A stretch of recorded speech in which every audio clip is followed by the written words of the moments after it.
I was nobody. A low-born forge worker on a hive world drowning in billions of souls. Then the Emperor of Mankind looked at me.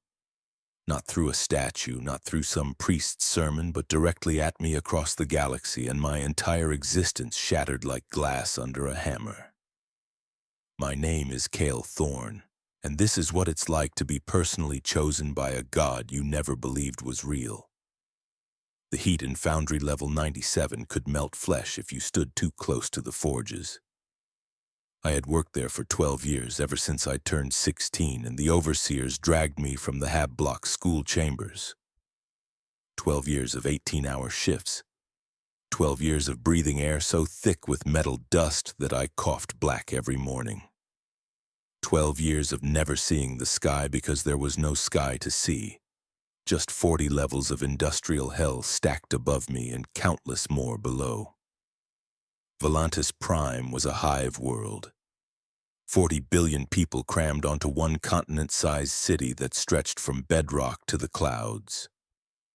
I lived in the lower industrial sectors where the only light came from the forges and the only sound was the endless hammer of machinery. We made shells for the Imperial Guard.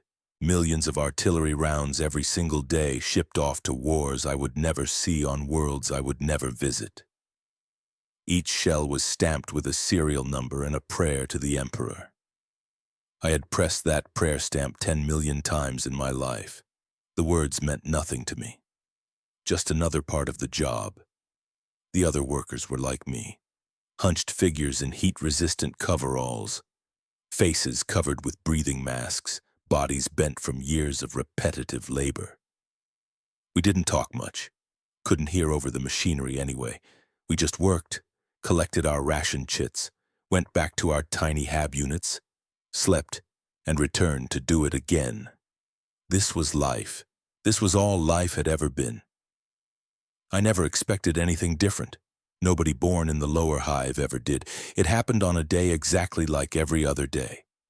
I was at my station, hands moving through the familiar motions. Grab the shell casing from the conveyor, check for defects, place it in the press. Pull the lever, the machine would stamp the primer pocket, move it to the next station, repeat. I had done this sequence maybe 300 times that shift already. My mind was empty, drifting, thinking about nothing because there was nothing to think about. Then the light came.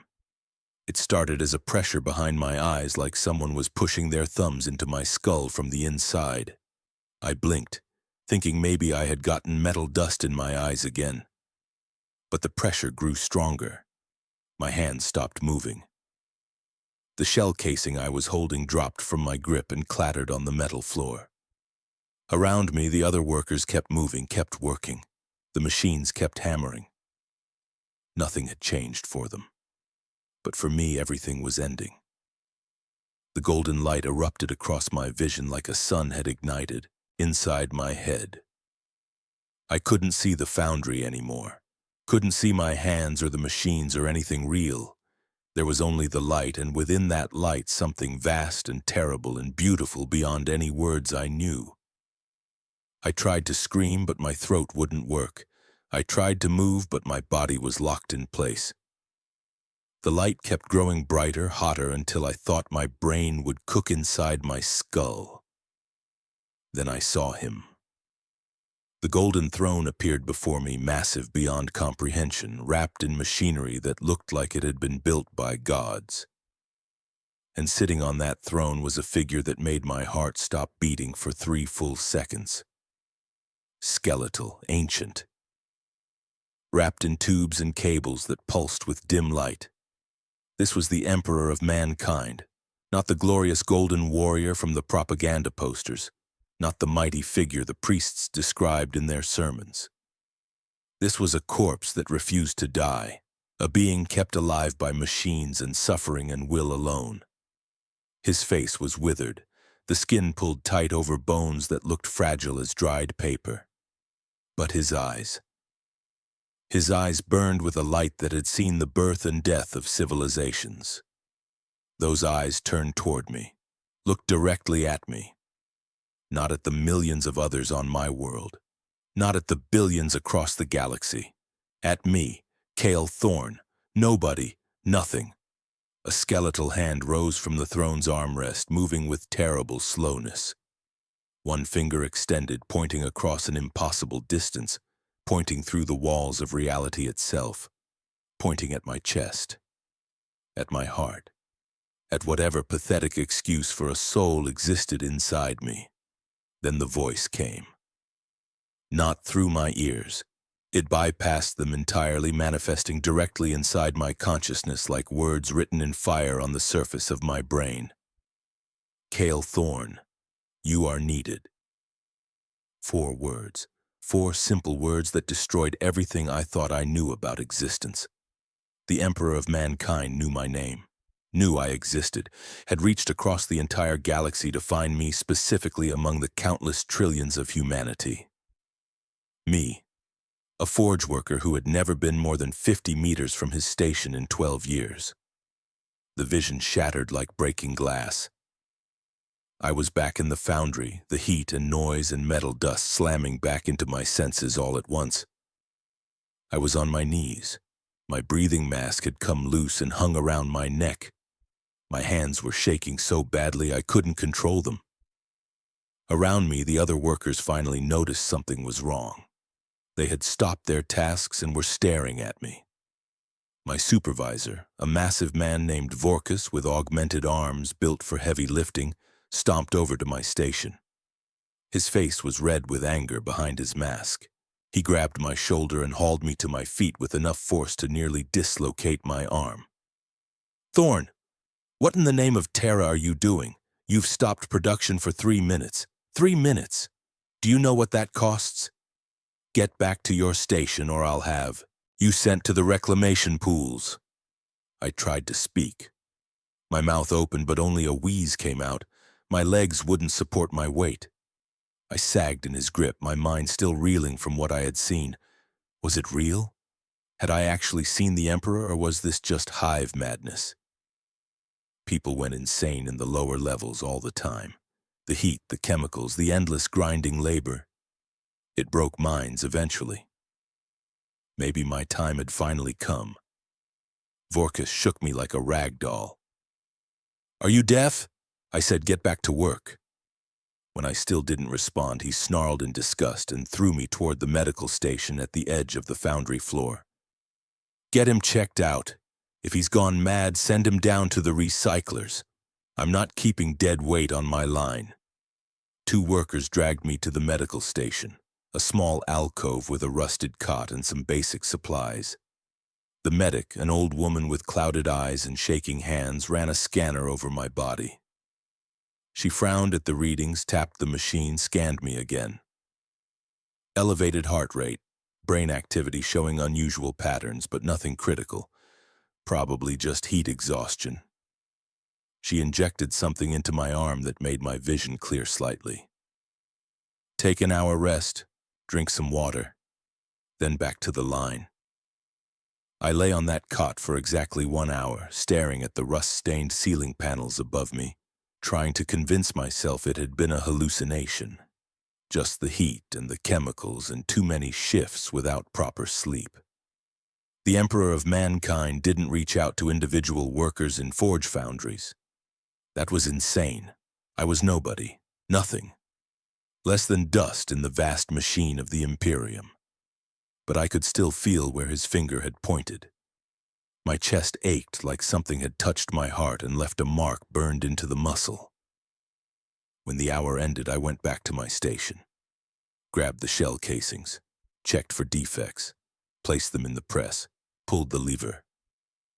My hands shook for the rest of the shift, but I forced them to keep working.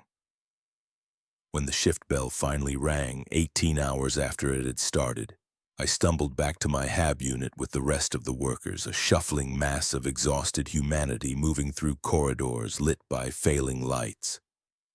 My HAB unit was 4 meters by 3 meters. A cot, a small cooking plate, a water recycler, a waste disposal. This was home. I collapsed on the cot without even removing my coveralls and fell into a sleep so deep it felt like drowning. For 3 days, nothing happened. I worked my shifts, ate my rations, slept in my tiny room, tried to forget the vision, tried to convince myself it had meant nothing. But each night I dreamed of golden light and skeletal hands pointing.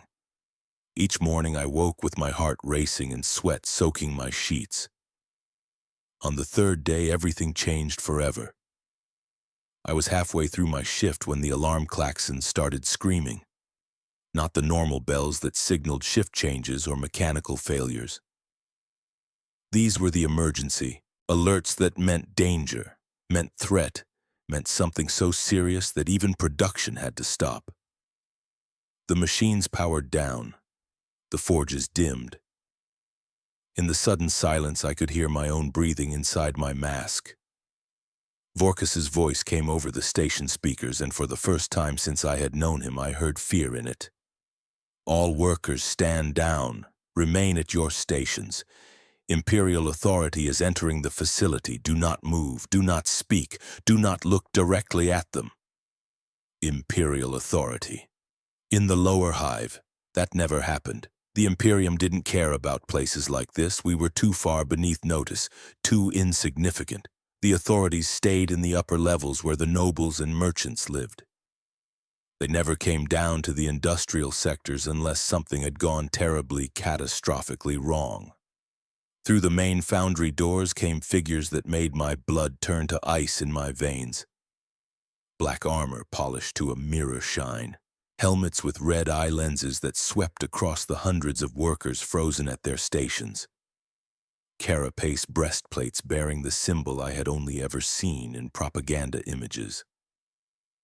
The inquisitorial eye, the mark of the Emperor's personal agents, the ones who hunted heretics and traitors and things far worse, inquisitorial stormtroopers, 8 of them, moving with perfect synchronization through our foundry like avenging angels descended into hell.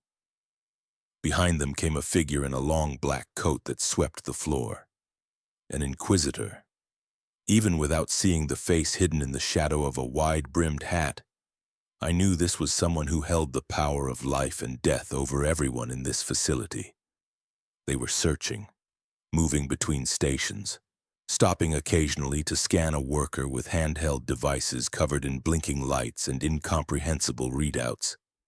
Each time they moved on, the worker they had scanned collapsed in relief. But they kept moving deeper into the foundry, kept searching.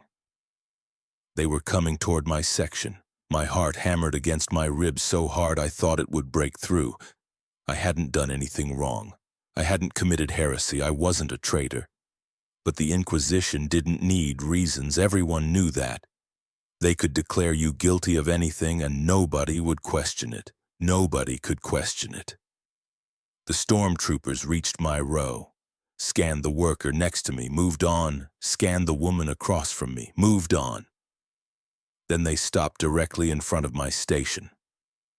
The lead trooper raised his scanning device and pointed it at my chest. Exactly where the Emperor's finger had pointed 3 days ago. The device erupted in light and sound. Alarms shrieked from it.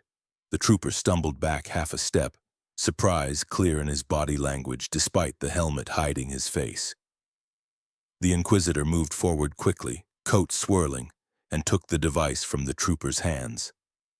Studied the readout, then slowly, deliberately, raised their head to look at me. I saw the face then, old, impossibly old, covered in augmetic implants and surgical scars. One eye was natural, pale blue, the other was a glowing red lens. The mouth was a thin line that might never have smiled in 1,000 years. When the Inquisitor spoke, the voice was cold enough to freeze stars. Cale Thorne, 28 years of age, born in Hab Block 73.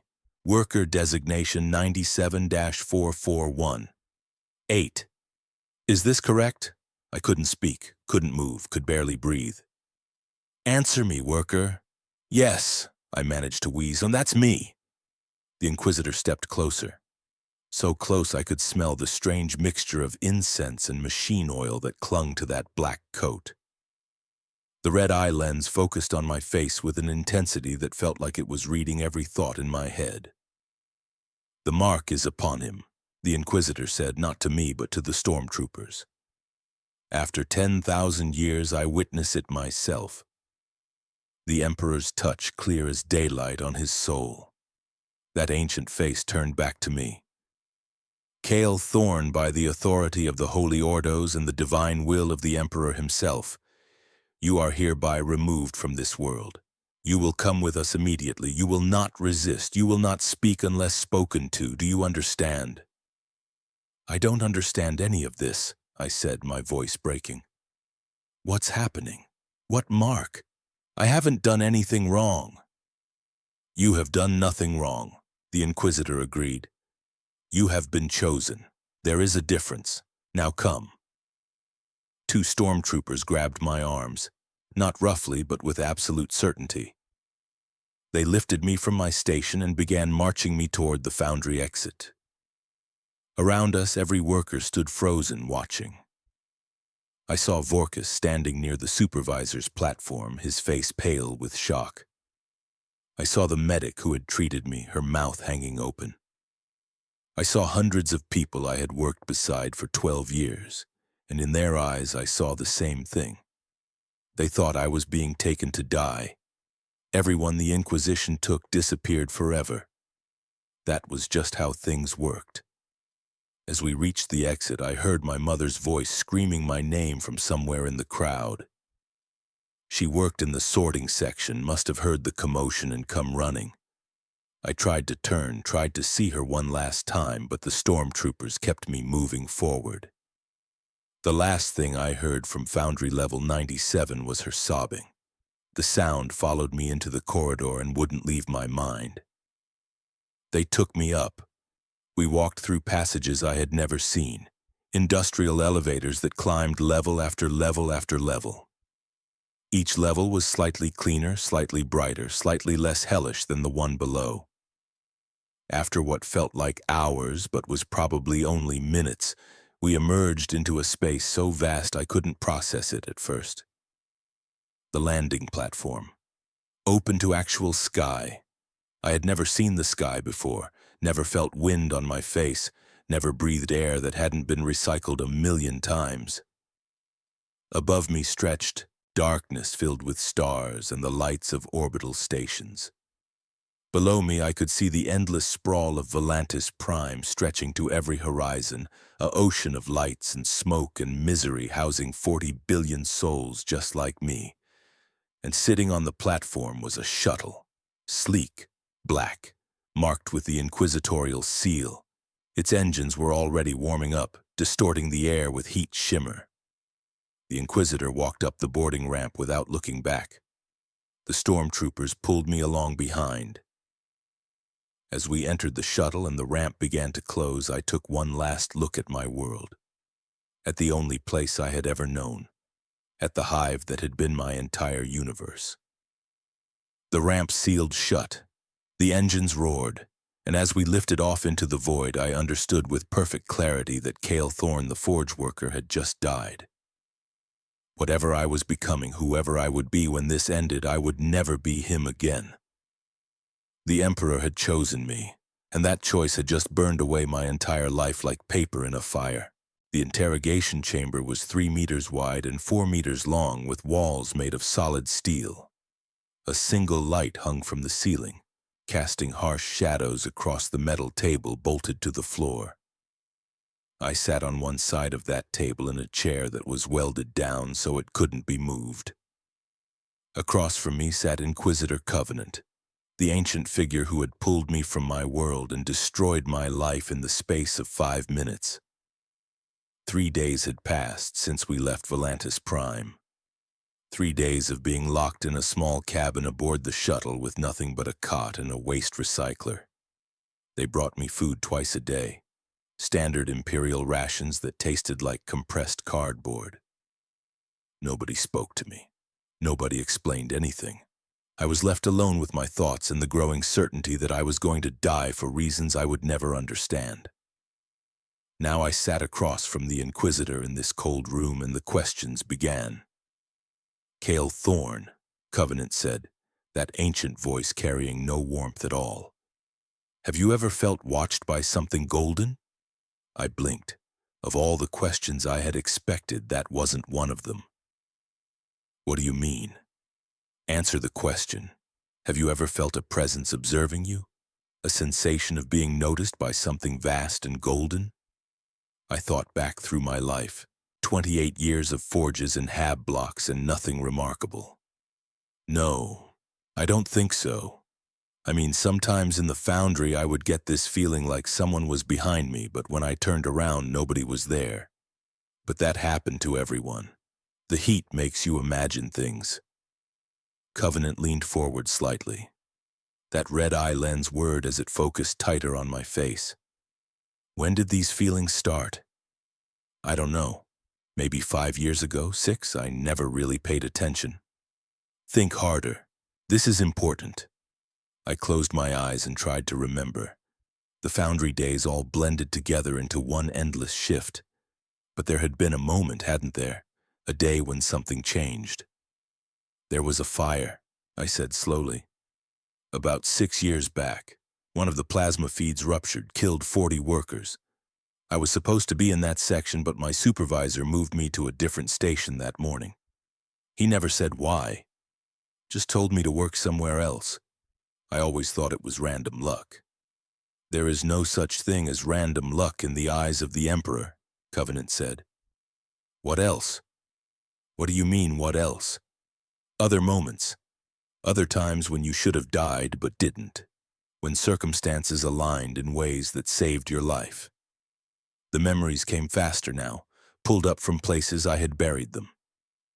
There was a hab block collapse when I was 15. My block. The one I lived in. 3,000 people died. I wasn't there because I had volunteered for an extra shift. Nobody ever volunteered for extra shifts. I don't even remember why I did it. Continue. A gang war when I was 19, Underhive scum fighting over territory. They came, through our sector, killing anyone they saw. I hid in a ventilation shaft. The shaft I chose was the only one they didn't check. 23 other people hid in shafts just like mine. All of them died. Covenant sat back in the chair, fingers steepled beneath that scarred chin. You have been protected, Cale Thorn. For years, something has been keeping you alive, guiding events to ensure your survival. Do you know what that something was? No. The Emperor himself, reaching through the warp, through the Astronomicon, touching your thread of fate and pulling it just slightly to the left or right, keeping you alive until the moment he needed you. I stared at the Inquisitor. The words made no sense. Why would the Emperor care about me? I'm nobody. I make artillery shells. There are billions just like me. There are billions who make shells, Covenant agreed. There are not billions who carry your particular quality of soul. Tell me, Cale Thorn, do you believe the Emperor is a god? The question felt like a trap. Everyone knew the right answer. The priests taught it in every sermon. The propaganda posters showed it in glorious detail. But something in Covenant's tone made me think the right answer wasn't what was wanted here. I don't know, I said honestly. I've never thought about it much. The priests say he is.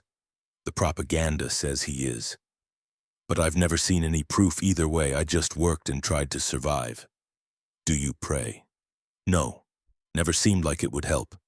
Prayers don't stop plasma fires or hab collapses. For the first time, something that might have been satisfaction crossed Covenant's face.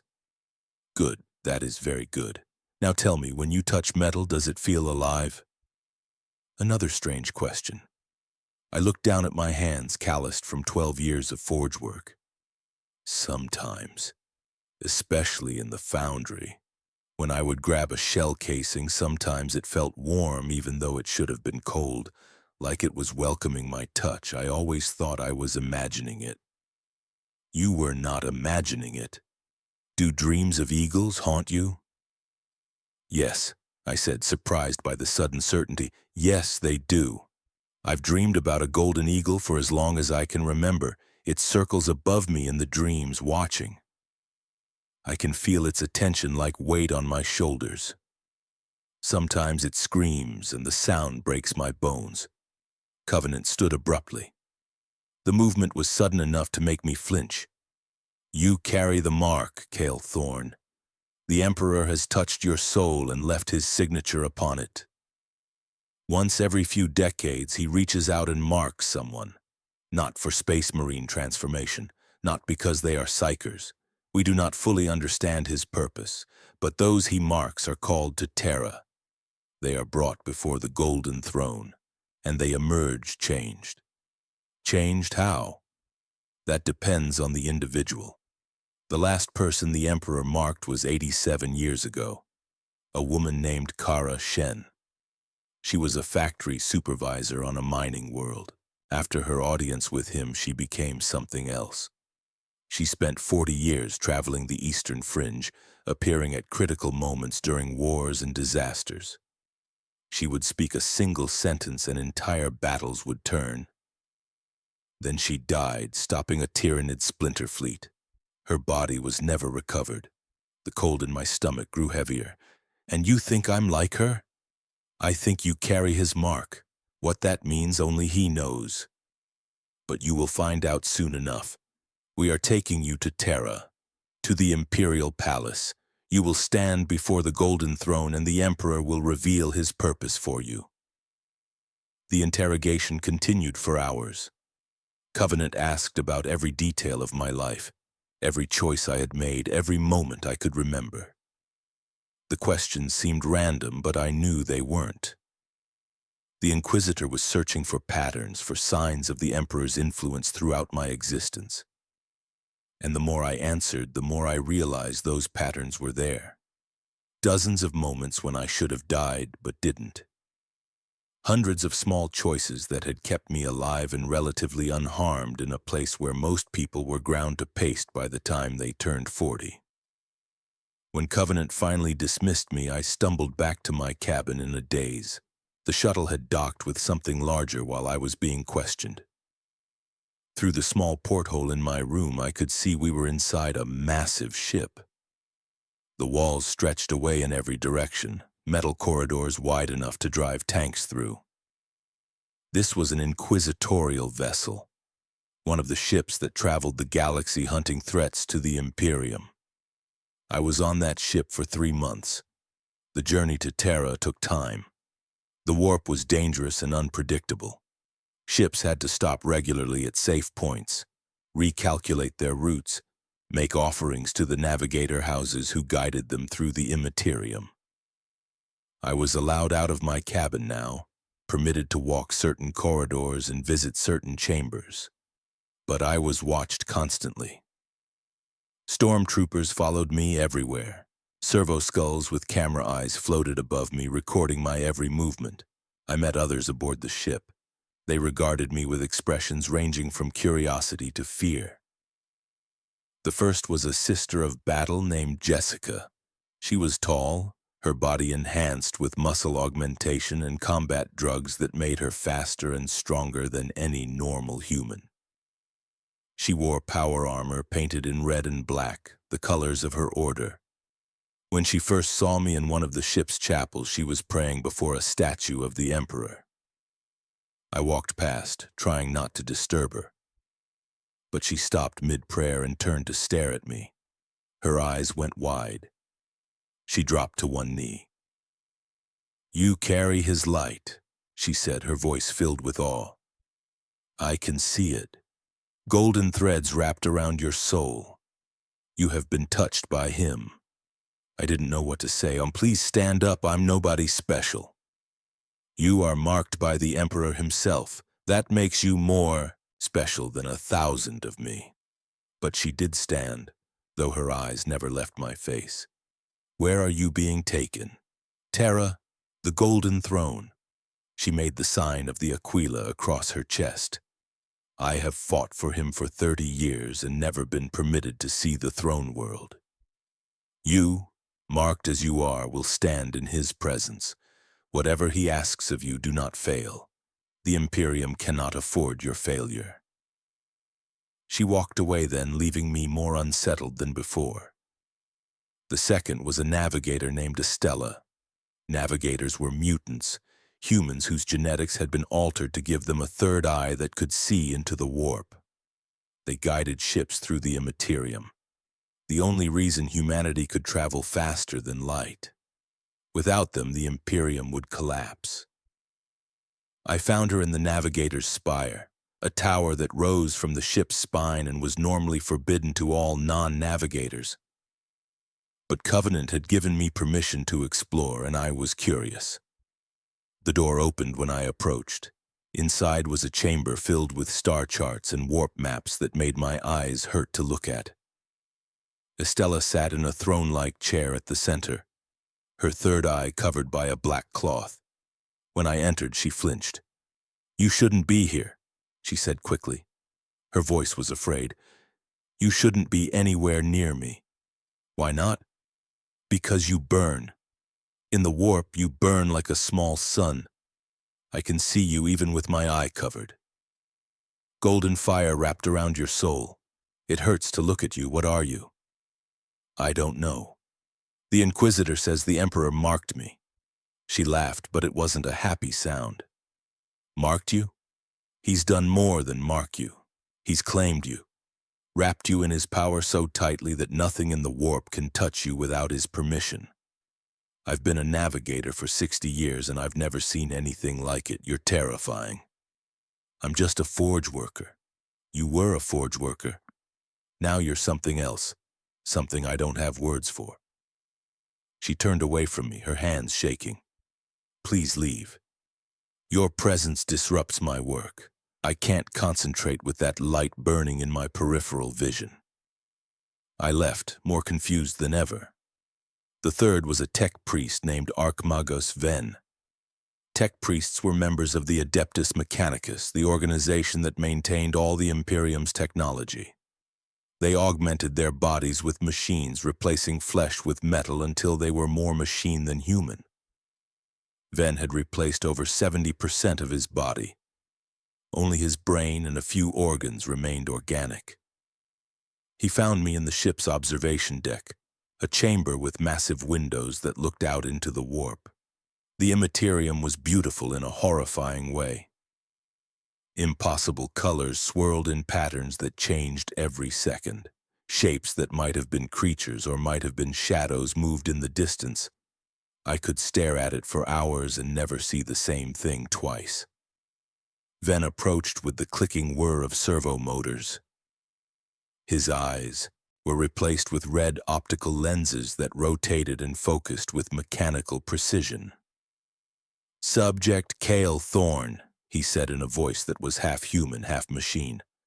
"Request permission to conduct scans." "Why?" "You emit energy signatures I cannot explain. My equipment detects quantum fluctuations in your vicinity. Probability fields bend around you. Matter responds to your proximity in ways that violate known physical laws.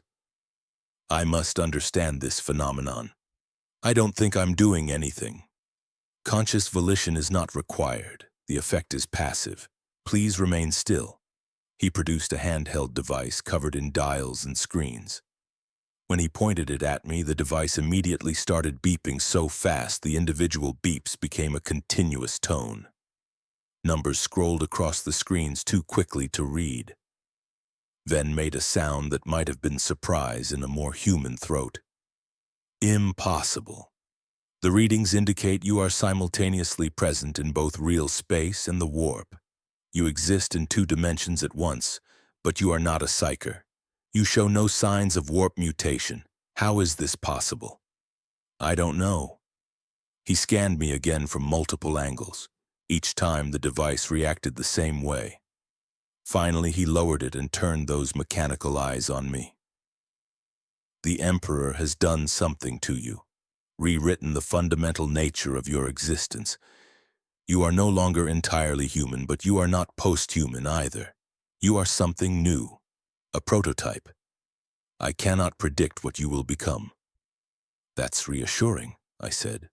unable to keep the sarcasm from my voice. It was not meant to be reassuring. It was meant to be factual. He turned and walked away, muttering calculations and prayers to the Omnissiah in equal measure. Each night in my cabin, the dreams came. They were not normal dreams. They were too vivid, too real. I would close my eyes in my bunk and suddenly be standing somewhere else entirely. Not in a place I recognized, but in a memory that belonged to someone else. I saw the Great Crusade, massive fleets of ships traveling through the stars, space marines in legions, hundreds of thousands strong, conquering worlds in the Emperor's name. I saw him as he had been then, not the corpse on the golden throne, but a being of golden light and terrible purpose. He stood 10 feet tall, and his presence filled entire battlefields. When he spoke, entire armies fell to their knees. When he fought, nothing could stand against him. I saw the moment he created the Space Marines, his gene sons, each one designed to be a superhuman warrior. I saw the Primarchs, his greatest works, demigod generals who would lead humanity to victory. I felt his pride in them, his hope for what they would achieve. Then I saw the betrayal. Horus, the greatest of the Primarchs, turned against his father.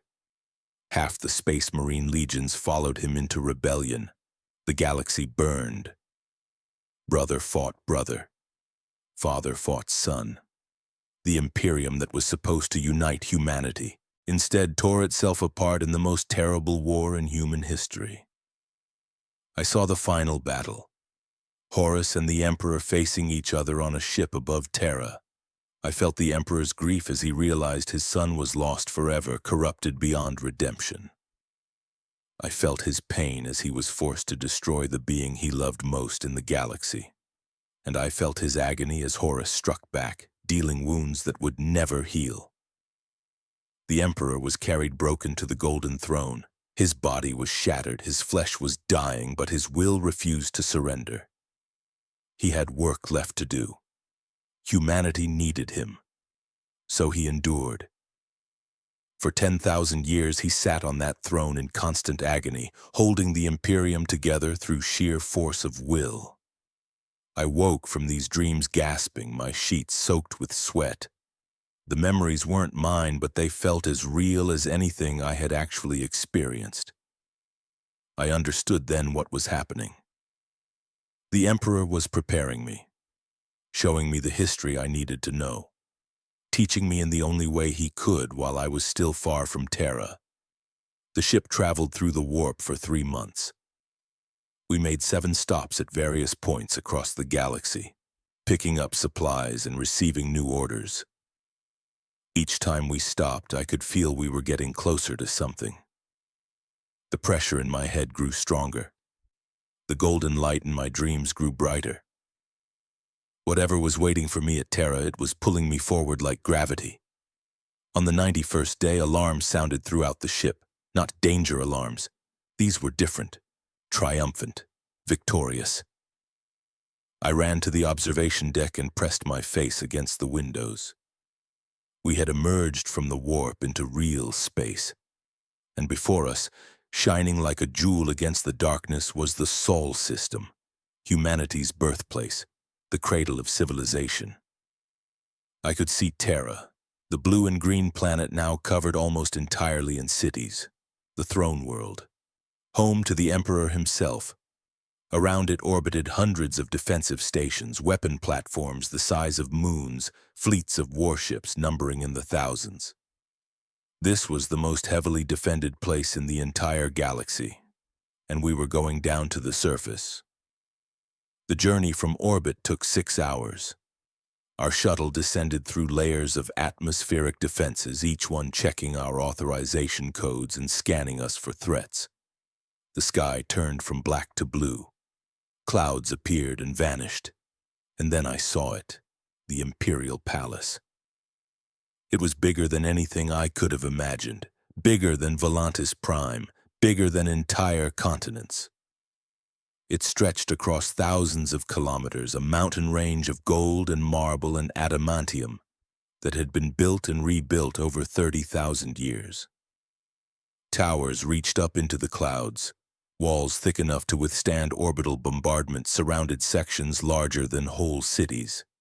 And at the center, visible even from this distance, was the inner palace, the Sanctum Imperialis, where the emperor sat on the golden throne. We landed on a platform so vast I couldn't see its edges. The boarding ramp lowered. Hot air rushed in, carrying smells of incense and engine oil and something else, something that made my skin prickle. Power. Raw psychic power radiating from the palace itself. Inquisitor Covenant descended the ramp first. I followed on shaking legs.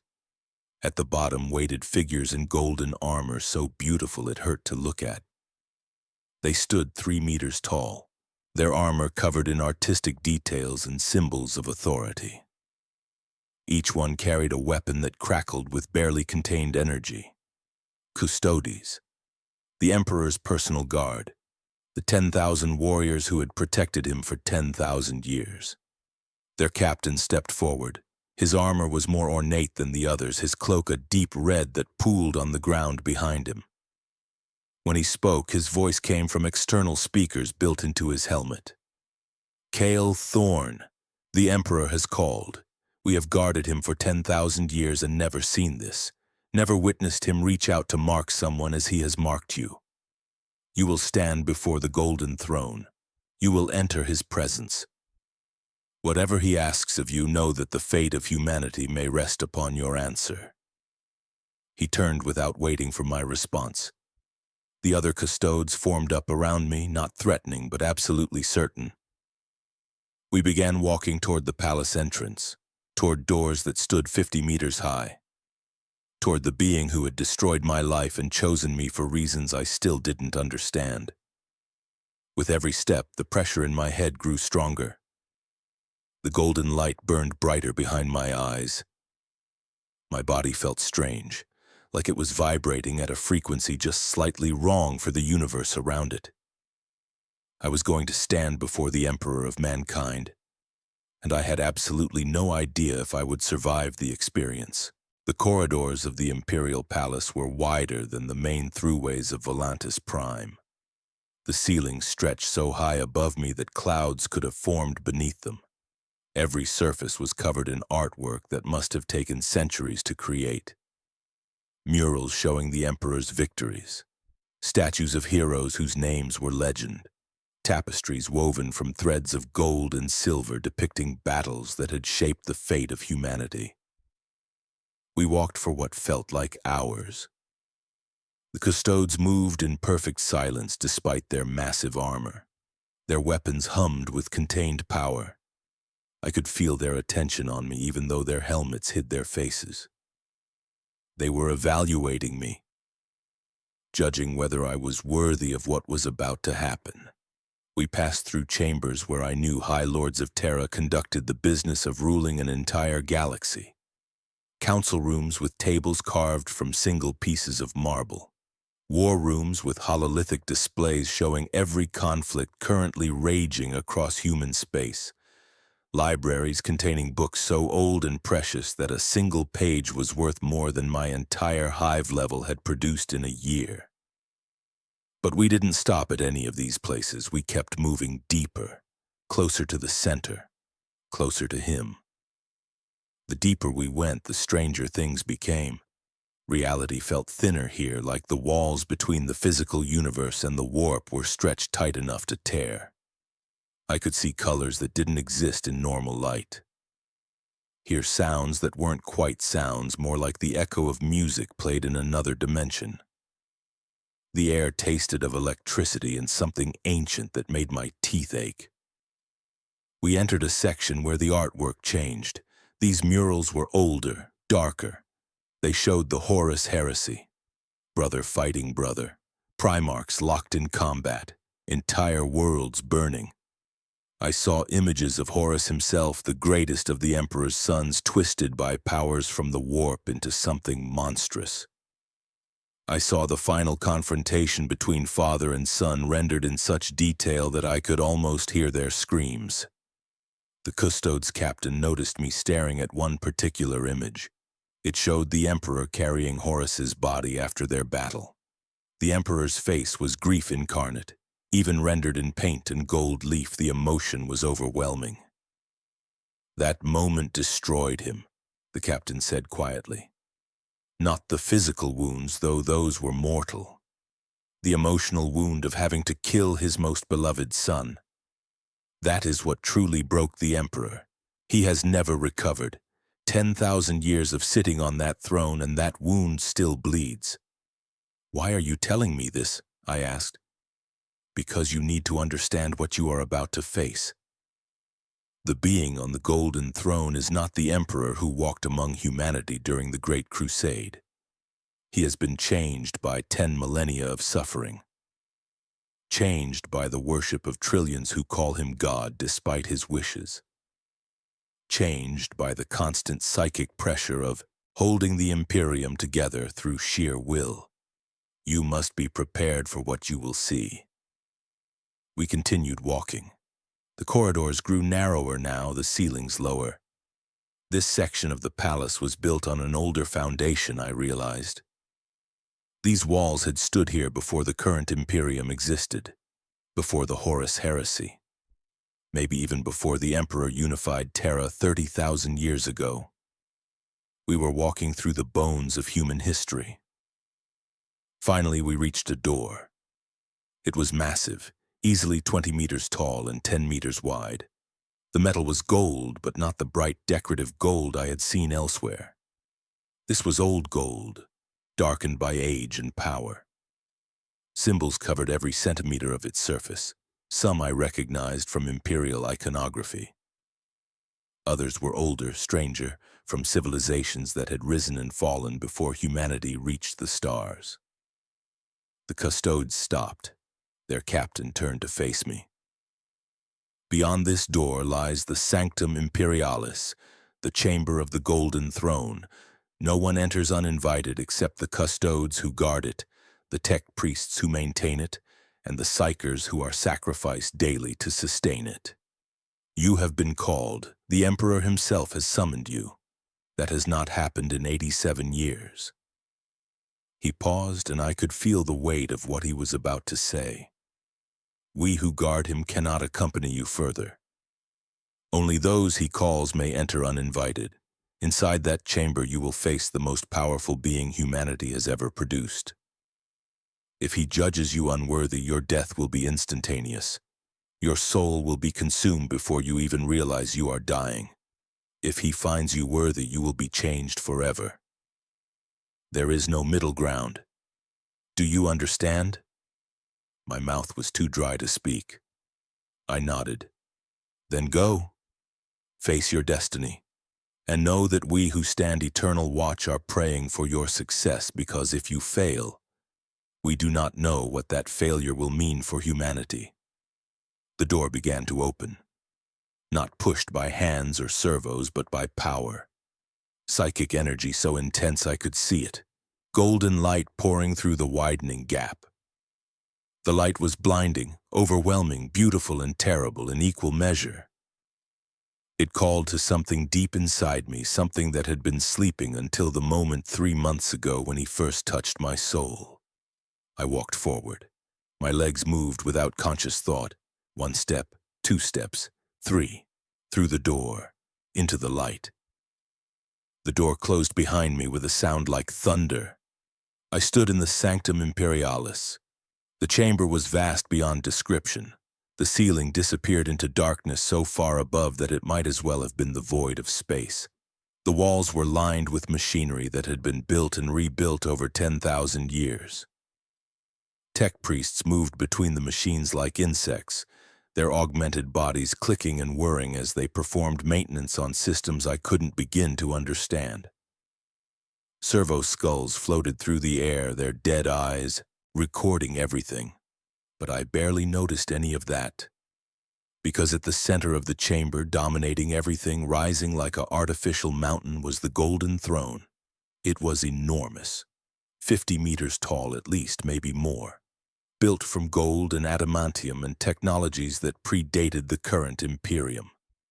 Thousands of cables snaked away from it, connecting to machines that pumped and hummed and crackled with barely contained power. Above it, suspended in a dome of psychic energy, burned the Astronomicon, the lighthouse of the Imperium, the beacon that allowed ships to navigate the warp. It blazed with light that made my eyes water even from this distance, and sitting on the throne was him, the Emperor of mankind. My knees tried to buckle, but I locked them straight through pure will. I had to see, had to understand what I was facing. He was skeletal. The propaganda and the statues lied. He wasn't a mighty golden warrior. He was ancient and withered, his flesh dried to the consistency of old leather stretched tight over bones that looked fragile as glass. Tubes ran into his body at dozens of points, feeding him nutrients, removing waste, sustaining the meat that his consciousness inhabited. His hands lay on the armrests, fingers like dried twigs, so still they might have been carved from wood. But his face, despite everything, his face was still recognizable. The face from the murals and statues, the face that had launched the Great Crusade, the face that had united humanity. Even ruined as it was, even withered and ancient, it carried the echo of what he had been, of what he might still be if the flesh didn't matter as much as the will inside it. I stood at the base of the throne, staring up at this being who had chosen me from among trillions. My heart hammered so hard I thought it would break through my ribs. The pressure in my head was unbearable now, like my skull was being squeezed in a vice. The air itself felt alive, charged with power that made every hair on my body stand straight. For a long moment, nothing happened. The Emperor sat motionless as he had for 10,000 years. The tech priests continued their work. The machines hummed their eternal song. I waited, not knowing what I was waiting for, too terrified to move or speak. Then his eyes opened. I fell to my knees, not by choice. My body simply gave out as the full force of his attention focused on me. Those eyes burned with light that had no physical source. They were windows into power beyond comprehension. When he looked at me, I felt him looking through me, into me, examining every thought I had ever had, every choice I had ever made, every secret I had ever kept. Nothing was hidden. Nothing could be hidden. I was laid bare before him like an insect pinned to a board. The pressure increased. I felt blood running from my nose, my vision blurred. My enhanced hearing picked up the sound of my own bones creaking under stress they were never meant to endure. I was going to die, going to be crushed by his attention like an ant under a boot.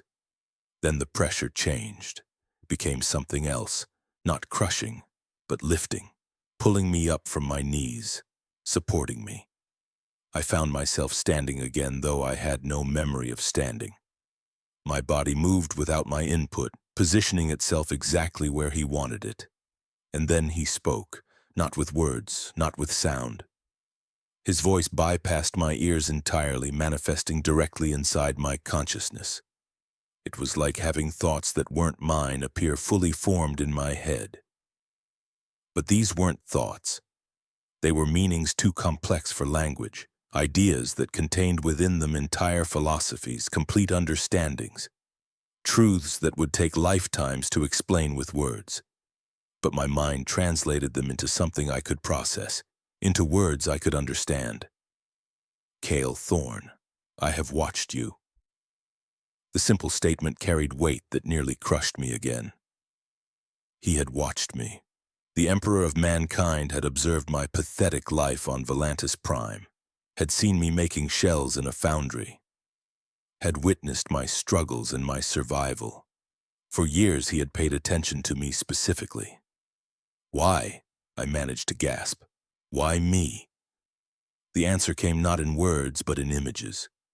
I saw myself from his perspective, saw my soul as he saw it. It wasn't impressive by normal standards. I wasn't a psyker with great power.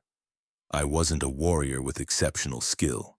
I wasn't a genius with unique knowledge, but I had something else, something he needed. My soul was uncorrupted, not because I was particularly good or moral, but because I had never surrendered my ability to question. I had lived in a system designed to crush independent thought, yet I had maintained the capacity to doubt, to ask why, to wonder if things could be different. I believed in nothing blindly, not the imperial cult, not the emperor as God, not even in the rightness of the Imperium itself. And yet I had remained loyal. I had done my work. I had survived. I had not turned to chaos or despair or madness. I had simply endured with my mind intact and my will unbroken. That was what he needed.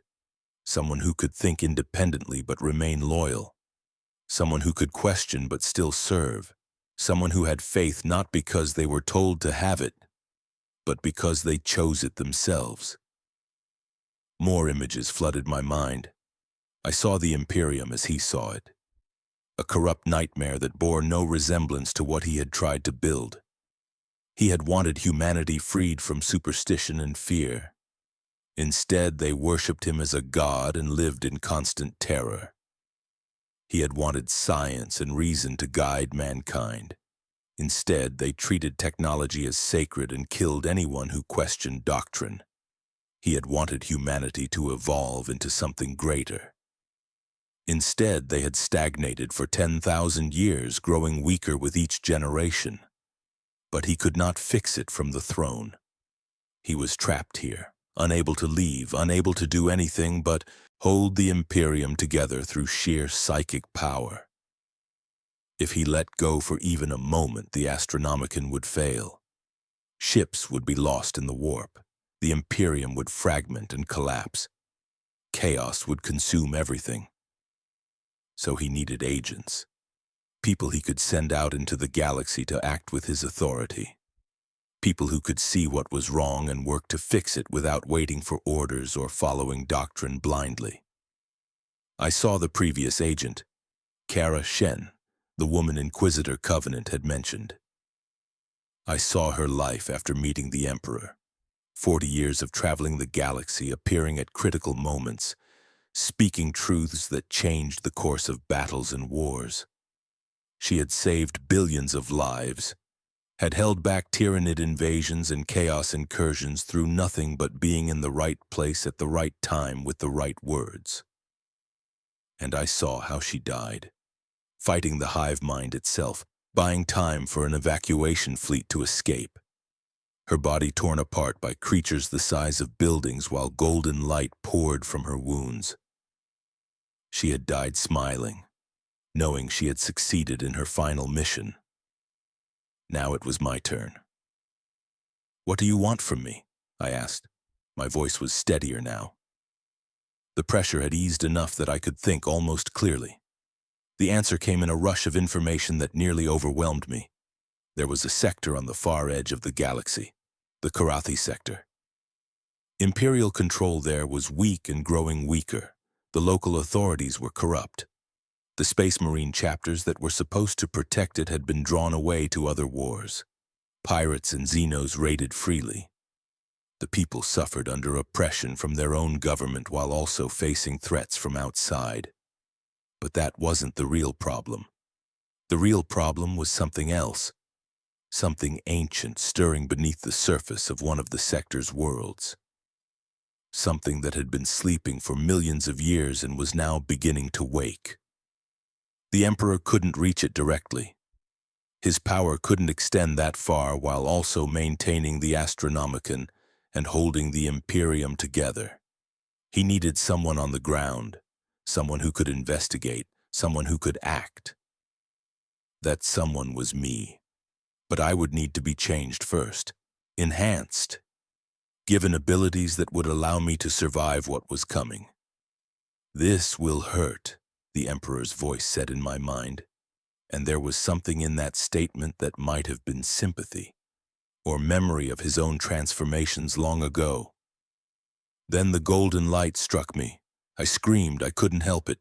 The pain was beyond anything I had ever imagined. It felt like every cell in my body was being taken apart and rebuilt. Like my DNA was being rewritten one base pair at a time. Like my very soul was being reshaped by hands that worked with the precision of a master craftsman and the power of a collapsing star. I felt my body changing, my muscles growing denser, stronger, but not in the crude way of space marine augmentation. This was more subtle. My bones became harder while remaining light. My organs enhanced their function without becoming obviously different. My brain expanded its capacity while maintaining its essential humanity. But the physical changes were nothing compared to what happened to my mind. My consciousness expanded. Suddenly I could feel the warp around me, not see it like a psyker would, but sense it, like having a new sense that detected psychic energy the way eyes detected light. I could feel the Emperor's presence, vast and overwhelming, holding back the tides of chaos through constant effort. I could feel the Astronomicon burning above, sustained by the daily sacrifice of thousands of psychers who gave their lives to keep it lit. And I could feel something else, a connection, a thread of golden energy that stretched from the Emperor's mind to mine. Not control. He wasn't controlling me, but a link. A way for him to touch my thoughts if needed. A way for me to call on his power in moments of desperate need. The changes continued. I felt my lifespan extending, aging, slowing almost to a stop. I would live for centuries now, maybe longer. Time to complete whatever mission he gave me. Time to do what needed to be done. Finally, the light faded, the pain receded. I found myself lying on the obsidian floor at the base of the throne. My body was soaked with sweat. My throat was raw from screaming, but I was alive. Changed, but alive. I pushed myself to my knees, then to my feet. My body felt different, lighter, stronger, more efficient. I looked at my hands and they were still my hands, still marked with the scars from 12 years of forge work. But now they glowed faintly with golden light that pulsed in time with my heartbeat. The Emperor's eyes were still open, still watching me. "You are ready," his voice said. "You carry a fragment of my will. You are connected to me across any distance. Where you walk, I walk. Where you speak, I speak. You are my hand extended into the darkness." I looked up at him, at this being who had just transformed me into something I didn't have words for. What am I now? You are still human, still Cale Thorne, but you are also more. You are my chosen, my agent in places I cannot reach. You will go to Karathi sector. You will investigate the awakening. You will stop it if you can. And if you cannot stop it, you will call for help through our connection.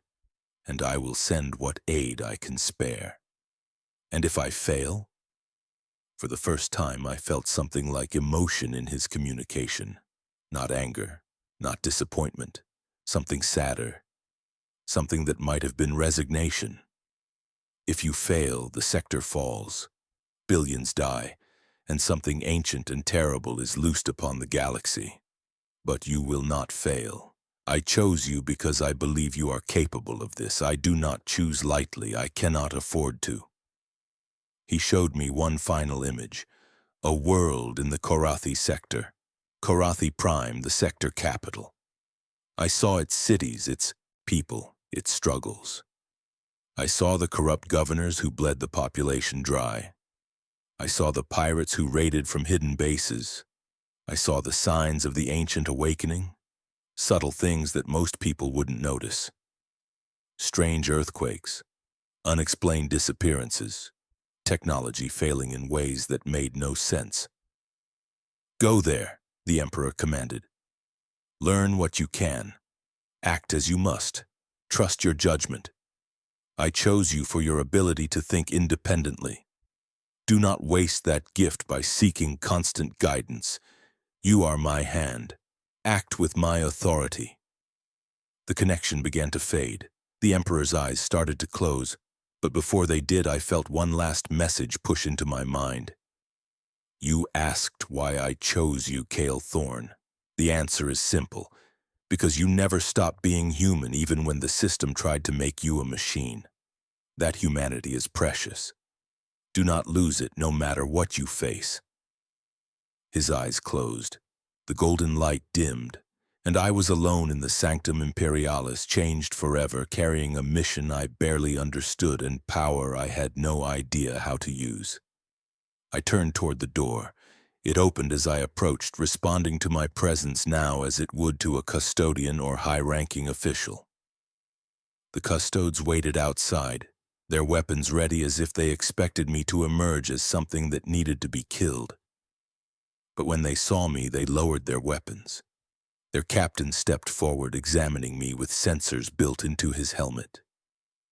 You live, he said, and there was genuine surprise in his voice. And you carry his mark, brighter than before. You have been blessed and transformed. What are you now, Cale Thorne? I thought about the question, about what the Emperor had done to me, about what I was being sent to do. I am his chosen, I said simply, and I have work to do.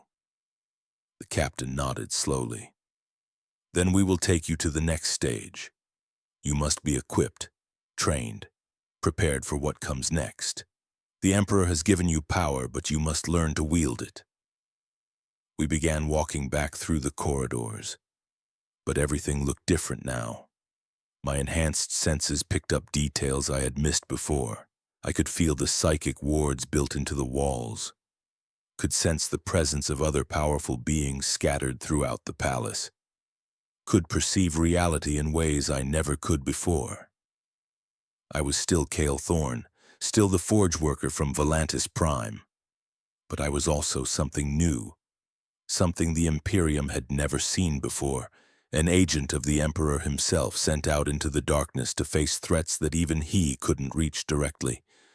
And somewhere in the back of my mind, through that golden thread connecting us, I felt his attention, distant but present. Watching, waiting, trusting me to succeed where failure meant death for billions. The burden was crushing. But it was mine to carry now. The Emperor had chosen me, and I would prove I deserved that choice or die trying. The medici chambers where they took me were nothing like the crude facility in Foundry Level 97. These rooms were pristine, filled with technology that looked more like art than medicine. The walls were white marble veined with gold.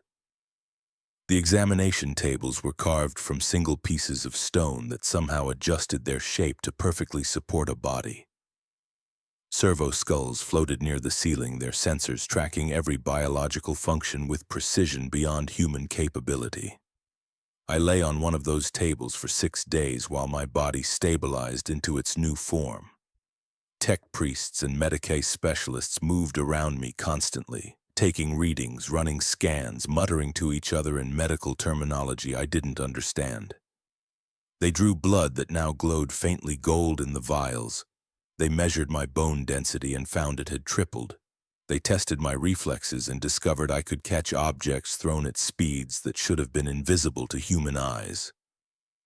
On the 7th day, Inquisitor Covenant returned. The ancient figure stood at the foot of my table, that red eye lens whirring as it focused on my face. You survived, Covenant said. There was something in the voice that might have been respect. Most do not. The Emperor's touch is not gentle. He remakes you according to his needs, and if your body or mind cannot handle the strain, you die. But you are still here. Still sane. Still yourself.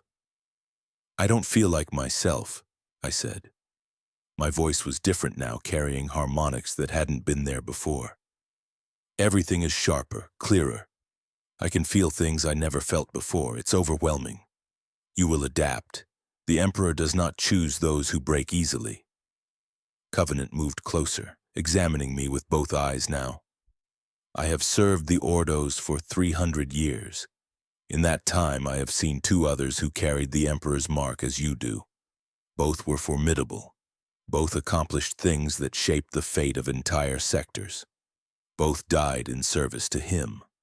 That's encouraging. It is not meant to be encouraging. It is meant to be truthful. You have been given a gift and a burden. The gift is power beyond what most humans will ever know. The burden is knowing that you cannot fail. Too much depends on your success. Covenant gestured, and a hololithic display appeared above my table. It showed a map of the galaxy with the Karathi sector highlighted on the far eastern fringe. This is where you are being sent.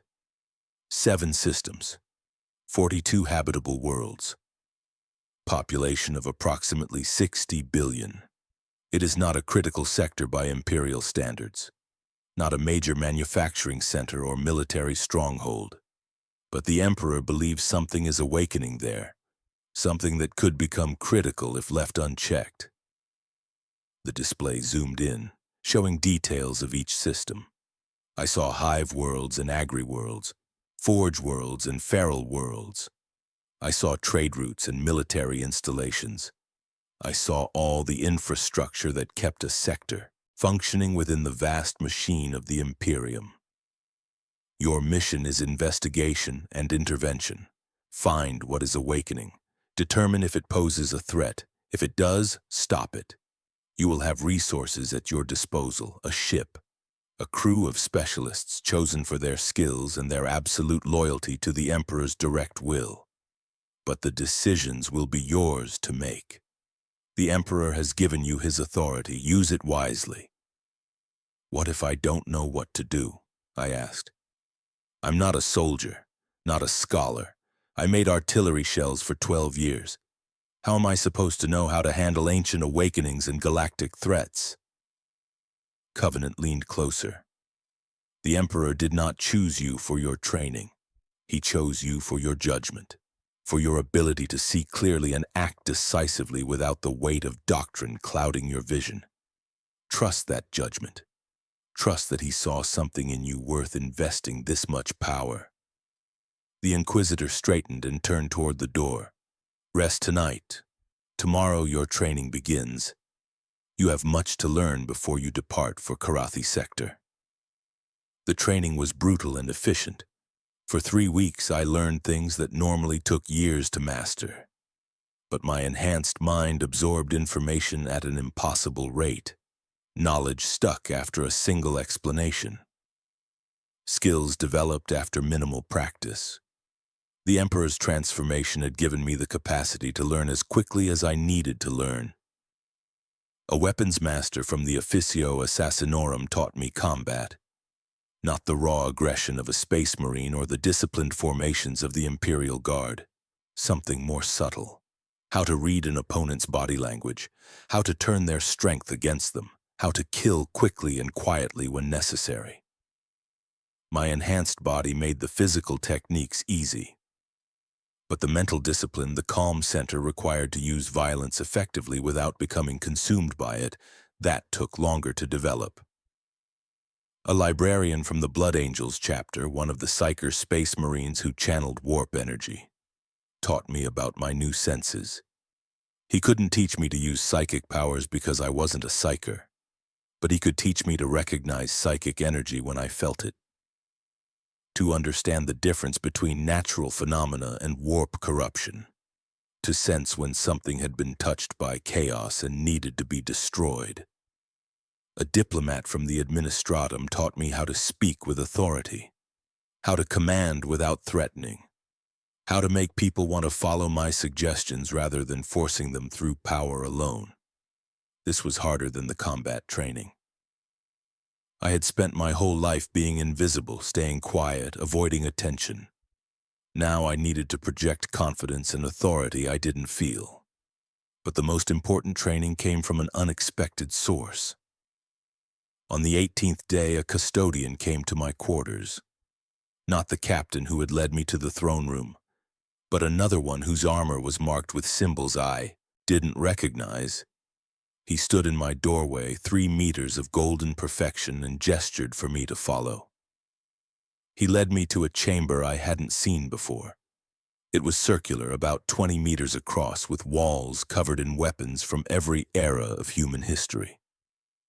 swords and axes from ancient Terra, bolters and plasma weapons from the Great Crusade, alien artifacts taken from conquered Xeno civilizations. And at the center of the room stood a figure that made my breath catch. It was a custodian, but his armor was different, ancient beyond measuring. The golden metal was covered in scripts so old they predated the current Imperial language. He stood perfectly still, his helmet removed to reveal a face that looked carved from stone. His eyes were the pale gold of old coins.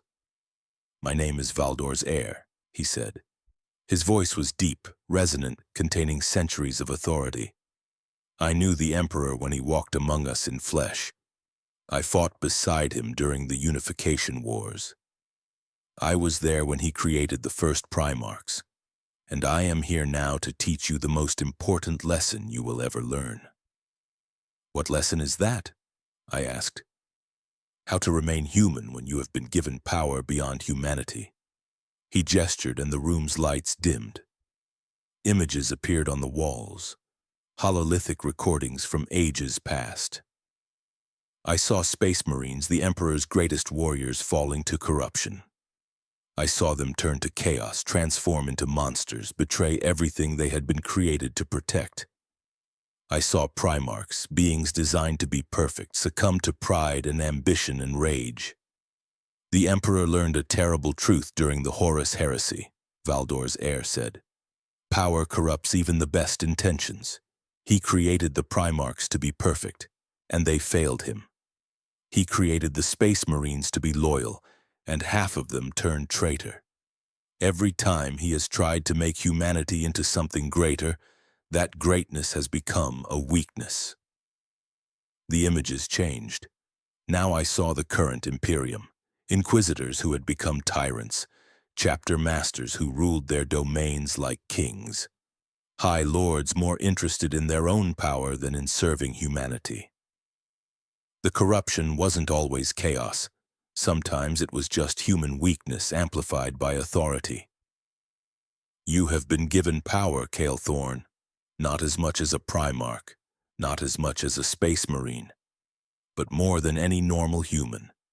And with that power comes a choice. Will you use it to serve, or will you let it change you into something that serves only itself?" "How do I prevent that?" I asked. "By remembering where you came from, by holding on to your humanity even when it would be easier to let it go, by questioning yourself constantly and being willing to admit when you are wrong." He stepped closer, his golden eyes boring into mine. "The Emperor chose you because you never stopped questioning, because you never surrendered your ability to doubt. That doubt is your greatest strength. Do not lose it." He placed a hand. He placed a s on my shoulder. Even through my enhanced body, I could feel the immense strength contained in that grip. "There will be moments when you could use your power to take the easy path, to force compliance instead of earning it, to kill instead of convincing, to rule instead of serving. In those moments, remember that you are still Cale Thorn, still the forge worker who survived through persistence and judgment. The Emperor gave you power, but your humanity is what makes that power valuable." The training ended on the 21st day. I stood in my quarters looking at my reflection in a polished metal mirror. I looked almost the same as I had 3 months ago. Same face, same scars on my hands from forge work. But my eyes were different. They held a golden light that flickered in certain angles. And when I concentrated, I could see the faint glow of power beneath my skin, like there was a sun burning inside me that couldn't quite break through. A knock at my door. Inquisitor Covenant entered carrying a small wooden box. "Your ship is ready. Your crew is assembled. It is time for you to depart." The ancient Inquisitor set the box on my table and opened it. Inside was a symbol of office. Not the rosette of an Inquisitor or the seal of a High Lord, something simpler but more powerful. A small golden aquila, the two-headed eagle of the Imperium, crafted with such precision that every feather was individually visible. This marks you as operating under the Emperor's direct authority, Covenant explained. It will open doors that would normally be closed. It will grant you access to resources and information normally restricted to the highest levels. But it will also make you a target. There are those within the Imperium who will not appreciate an agent who answers only to him. I picked up the aquila. It was warm to the touch, and I could feel it resonating with the power inside me. What should I call myself? I can't just be Kale Thorn Forge Worker. You are what the Emperor made you, a chosen, an agent of his direct will. That is title enough. We walked through the palace one final time, past chambers where I had trained, past the corridors that led to the Sanctum Imperialis, down to the landing platforms where ships came and went carrying the business of empire, and there, waiting for me, was my vessel. It was smaller than I expected. Not a massive battleship or a grand cruiser, just a fast courier ship, maybe 200 meters long, designed for speed and stealth rather than combat. Its hull was painted dark gray with gold trim. At its prow was the same Aquila symbol I now carried. Standing at the base of the boarding ramp was my crew. A Death Watch Marine, his armor painted the black of those who had been seconded from their chapters to hunt Xenos threats across the galaxy. His right shoulder pad still bore the colors of his original chapter, the crimson of the Blood Angels. He stood at attention, bolter maglocked to his thigh, watching my approach with eyes that had seen centuries of war. A sister of silence, one of the blanks whose very presence nullified psychic power. She wore the black armor of her order, her face hidden behind a featureless mask. In her hands, she carried a great sword nearly as tall as she was.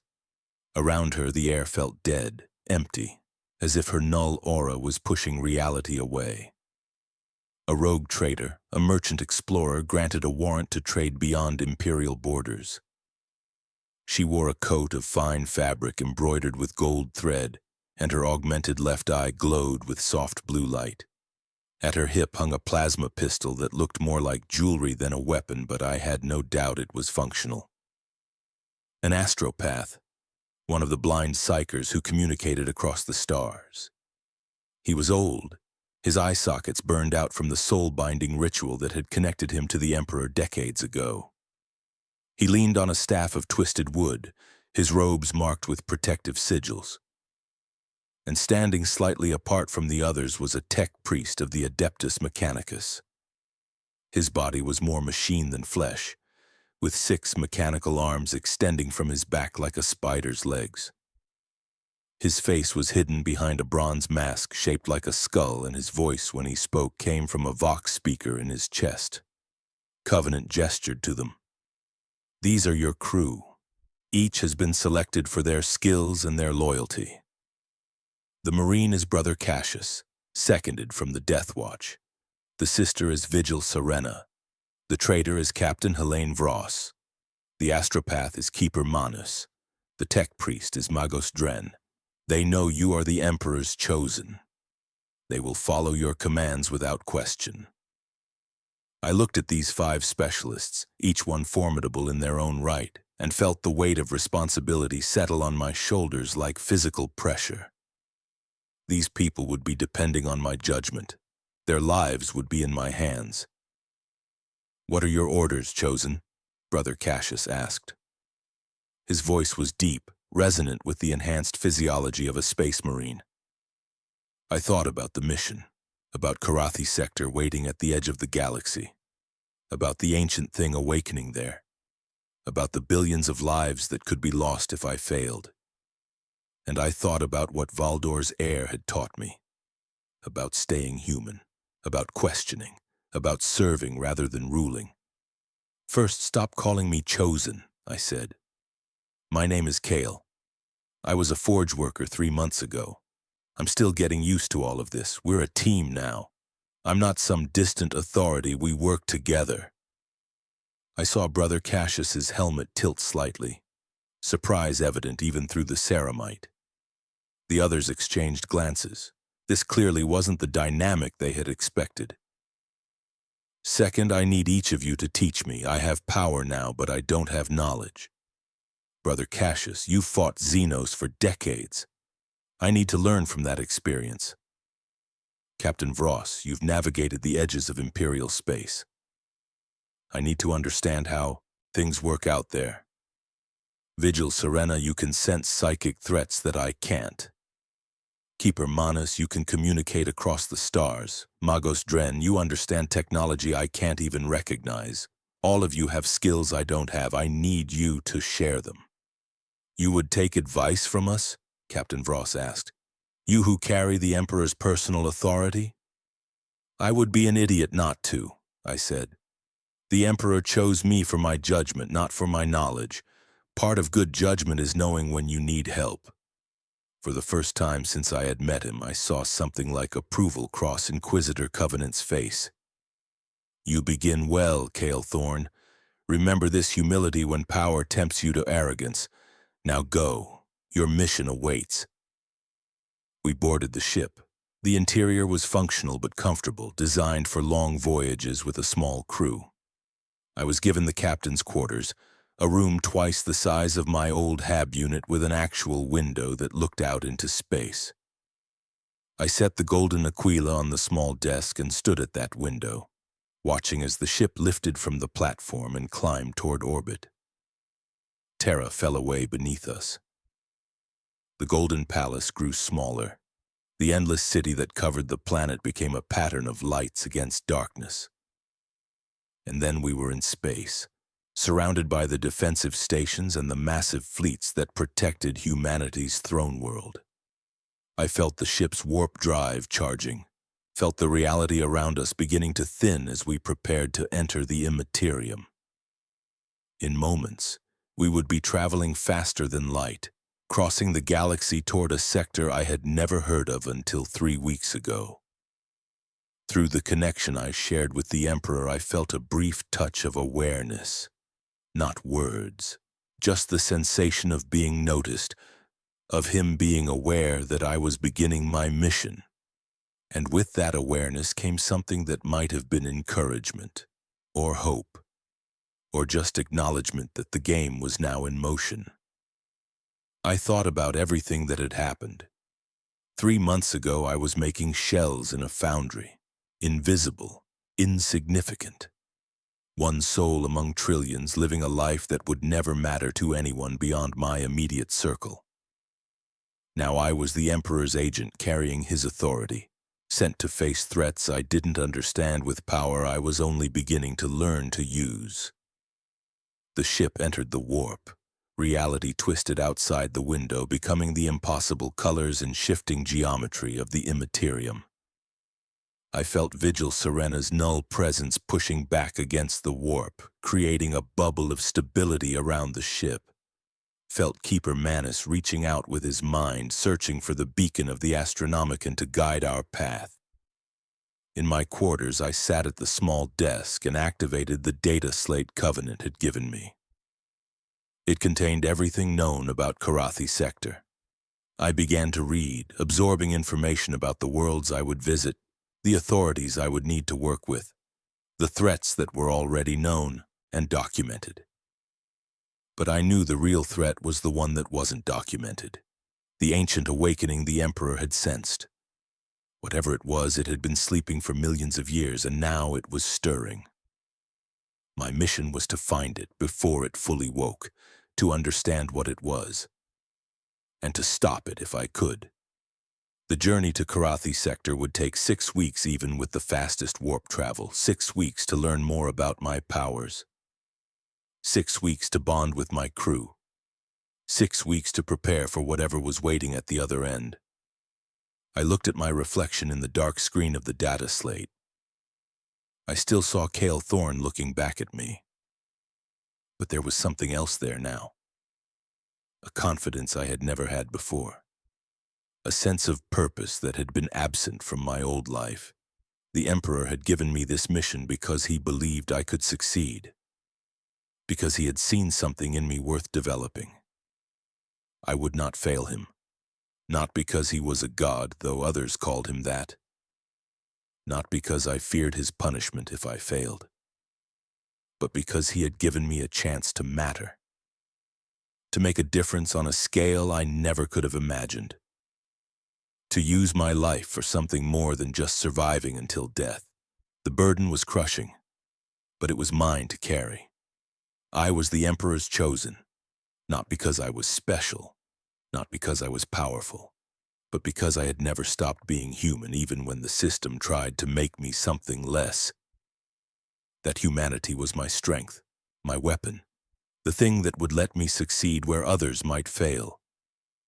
Somewhere ahead, in Karathi sector, something ancient was awakening, something that threatened billions of lives, and I was being sent to stop it. One man, with a small crew, against a threat that had existed since before humanity reached the stars. The odds seemed impossible. But then again, so did everything else that had happened to me in the last 3 months. I activated the data slate and continued reading, learning, preparing. Because in 6 weeks we would arrive in Karathi sector, and whatever was waiting there, I would face it with everything the Emperor had given me. My name is Cale Thorne. I was a forge worker on a hive world drowning in billions of souls. Then the Emperor of mankind looked at me and chose me from among trillions. He gave me power beyond imagining. He gave me a mission that could save billions of lives or doom them all. He gave me trust that I would use both wisely. This is what it's like to be personally chosen by the Emperor of mankind. It's terrifying. It's overwhelming. It's the weight of countless lives depending on your decisions, but it's also purpose. It's meaning. It's the chance to matter in a galaxy where most lives are lost in the vast machinery of empire. The Emperor chose me. Now I have to prove I deserved it. Not just for him, not just for the Imperium, but for everyone in Karathi sector who will never know that their survival depends on a forge worker who learned to think for himself and refused to stop being human. The journey has begun and I will not fail.